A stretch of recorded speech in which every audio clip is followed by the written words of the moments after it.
Today's story is both shocking and complicated, taking not just a year, but nearly a decade to find any justice. It is about a 21-year-old nun whose brutal murder in 1992 was finally solved after 28 years in December 2020. This is the story of Sister Abaya. The story begins in the quiet town of Kottayam, Kerala, back in 1992. Like many other Christian areas in Kerala, Kottayam was a peaceful place with churches and convents scattered all around. These places of worship were an integral part of life for the people living there. One of the well-known convents in the area was the St. Pius X convent. It had a hostel where many young women came to study and stay, many of whom were also nuns. Among these women was 21-year-old Sister Abhaya, a dedicated young woman who had come to the convent to serve God and help others. Sister Abhaya was studying at a pre-degree college, and like any student, she had exams coming up. Determined to do well, she decided to wake up early one morning to get some extra studying done. She set her alarm, went to bed, and woke up around 4 a.m. After greeting a few of her friends in the convent, she sat down to begin her studies. Around that time, she felt the need to take a short break. She left her books and went to the kitchen, possibly to drink some water or splash her face with cold water to stay awake. The next morning, when the other nuns woke up, they noticed something unusual. Sister Abaya was missing. This seemed strange to them. When they went to the kitchen, they found a water bottle with its cap open, water spilled on the floor, and one of Sister Abaya's slippers lying there. But where was Sister Abaya? No one knew. The search became more urgent, and soon they found Sister Abaya's other slipper near the convent's well. When one of the nuns went near the well and looked inside, she was horrified to see Sister Abaya's lifeless body. The fire department arrived, the police were called, and eventually, Sister Abhaya's body was pulled out of the well. The nuns and hostel residents were in complete shock. Just the night before, they had shared dinner with her, laughed, made plans for the future, and even got annoyed by her early morning alarm. Now that same friend was being carried out lifeless from the well. The local police officer, V.V. Augustin, arrived as part of the usual process after the body was recovered. He wrote a report, called a photographer to take pictures of the scene and the body, and then sent the body for an autopsy. During the autopsy, doctors noticed cuts and bruises, found a head injury, and listed the cause of death as drowning. Even though Sister Abaya had a head injury, the cause of death was still marked as suicide, with the possibility of murder. At that time, many people found this explanation hard to believe. Why would Sister Abaya set an alarm just to end her life? The fridge door was left open, the bottle's cap was off, water was spilled, and her slipper was left on the floor. Everything seemed too hurried. The story didn't make sense. Many believed this wasn't a suicide, but a murder. They also suspected that someone was trying to cover up the truth, especially because the incident took place inside a convent. Sister Abhaya's death took place in a convent where hundreds of girls came to study, learn about religion, and live. Such a tragic event happening in a place like that was very unusual. This incident, along with the suspected cover-up, deeply unsettled the community. Community activist Joan Puen and her organization, Pericle, formed a committee to seek justice. On April 16th, the case was handed over to the crime branch. After months of investigation, the crime branch released its report. The case was taken out of the local police's hands and given to the crime branch, who spent months investigating.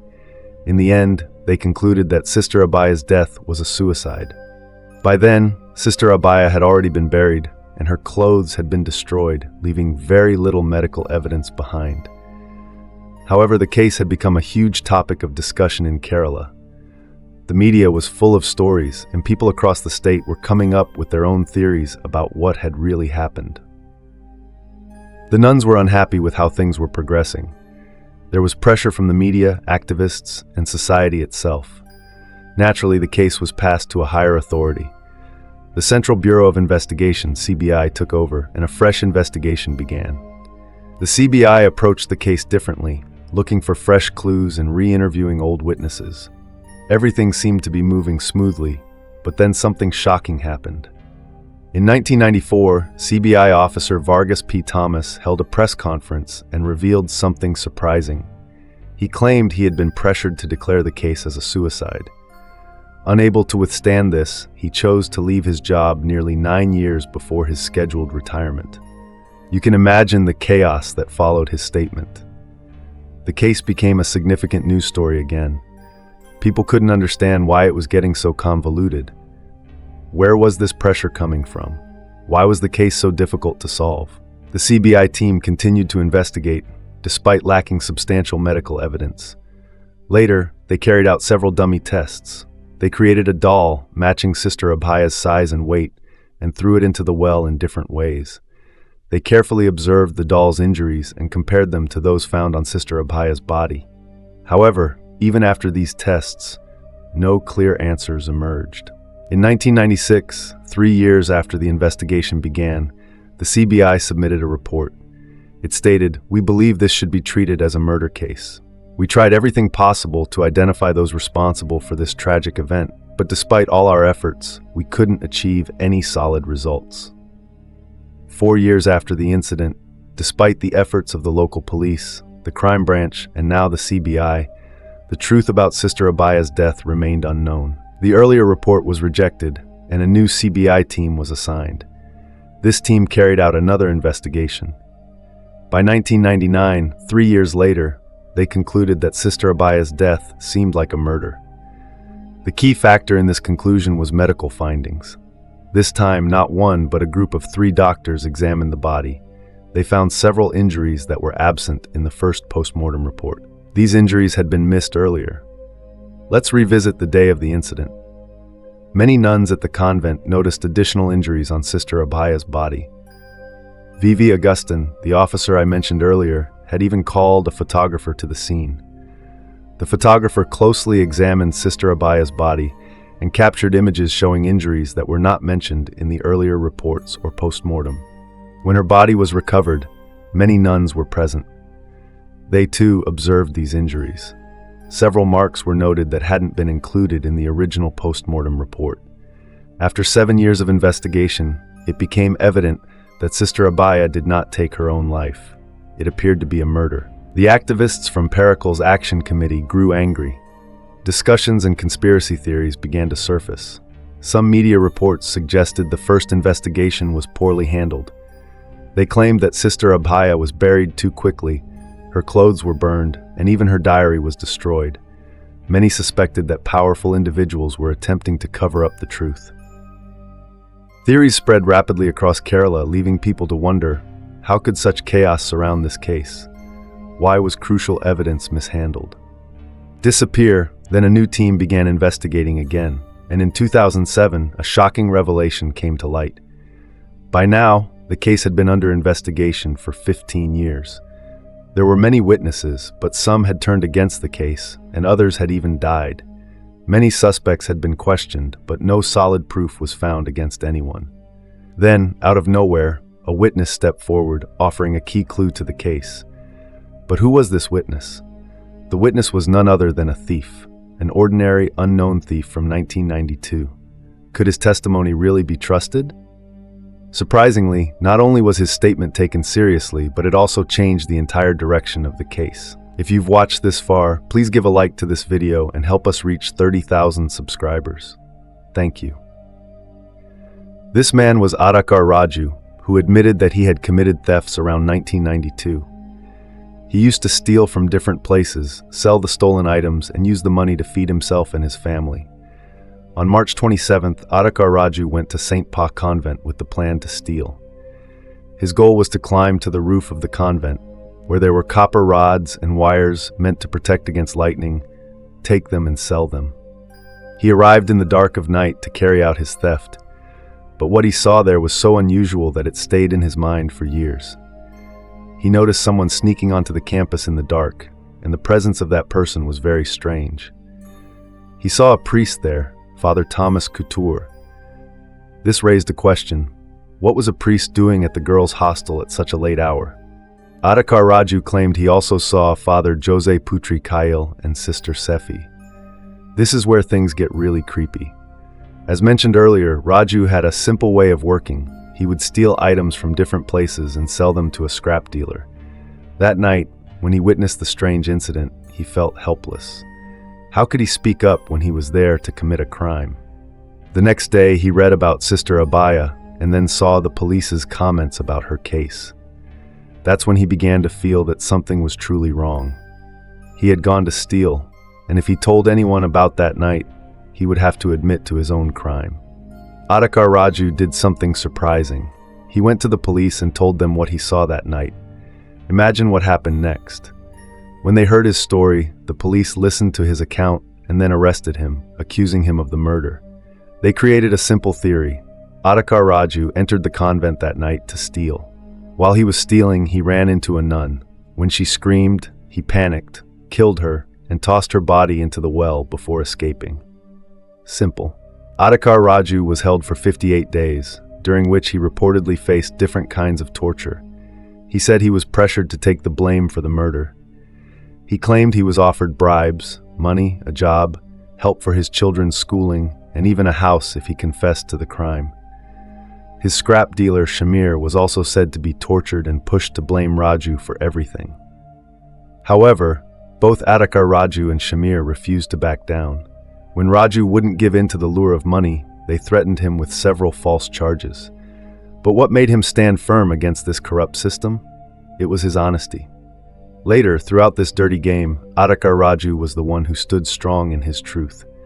The same petty thief from before, whom even the court admired. From this point, the case takes a new turn.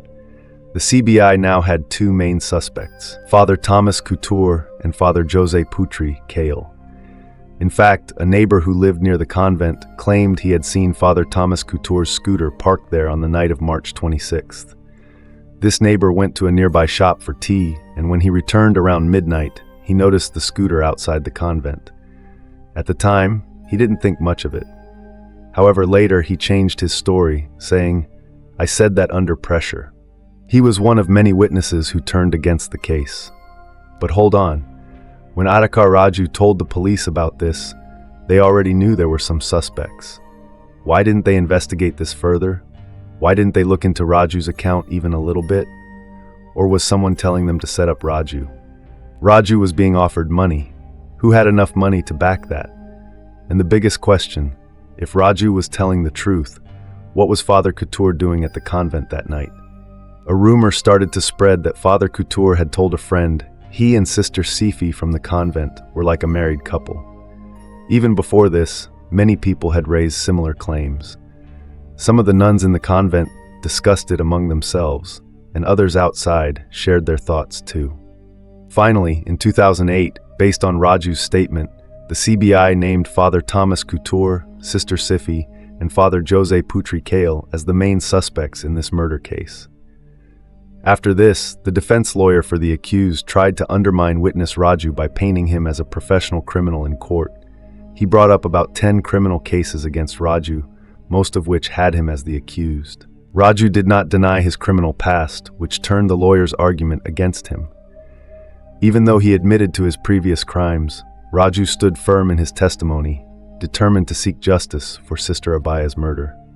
Because of his statement, Father Thomas Couture, Sister Sefi, and Father Jose Putri Kyle were all sent to Bengaluru for narco tests. The doctor in charge of the tests was named Malini.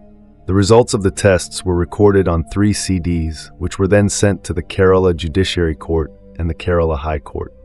However, it was later found that the CDs containing the narco test results had been tampered with. Dr. Malini was called to explain this issue, but she had been suspended some time earlier, leaving the narco test reports incomplete. Everyone present during the narco tests was questioned, but everyone claimed that no one had tampered with the CDs. To find out the truth, the narco test CDs were sent to the Central for Development of Imaging Technology. CDIT analyzed the digital evidence and discovered that the first CD belonged to Father Thomas Couture. It contained a full recording of 32 minutes and 50 seconds, and it had been edited more than 30 times. The CD of Father Jose's test was 40 minutes and 55 seconds long and had been edited 19 times. The last CD was for Sister Sefi's narco test, which recorded 18 minutes and 42 seconds and had been edited 23 times. After the tampering incident, The Kerala High Court ordered the CBI to present the original CDs related to the narco tests in court within 10 days. But just a few days later, the original recordings of the narco tests for Father Thomas Couture, Sister Sifi, and Father Jose were shown on a local TV station in Kerala. How this broadcast happened and who aired it is still unknown. But the original narco test recordings revealed how Father Thomas Couture and Father Jose committed the murder. According to their narco test recordings, on the morning of March 27, 1992, Sister Abhaya woke up at 4 a.m. It was quite warm, so she went from her hostel room to the fridge to get some water. While she was drinking, she heard some noises coming from the kitchen. When Abhaya went to check, she found Father Couture, Father Jose, and Sister Sefi in a compromising situation. In that moment, before she could run away, they attacked Sister Abaya with deadly intent. Sister Sifi grabbed an axe from the kitchen and hit her on the head. The post-mortem report confirmed she had head injuries.